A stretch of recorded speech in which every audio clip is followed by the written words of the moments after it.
Let's make pesto eggs. Got our ingredients from Crumbs and Grubs, and we have here our sourdough bread. Just slice them up. Next is fresh mozzarella cheese, and make sure you do thick slices. Also got some eggs and our bottle of pesto. Now let's cook. So first add pesto in a pan, and then crack 2 eggs on top and let it fry. Season with salt and pepper and let it cook. Next, prep your bread slices, top with mozzarella cheese, and then toast until melty.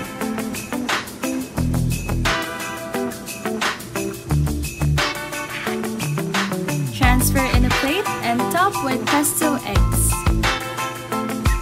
And you're done! Next, just eat, enjoy, and do it again tomorrow.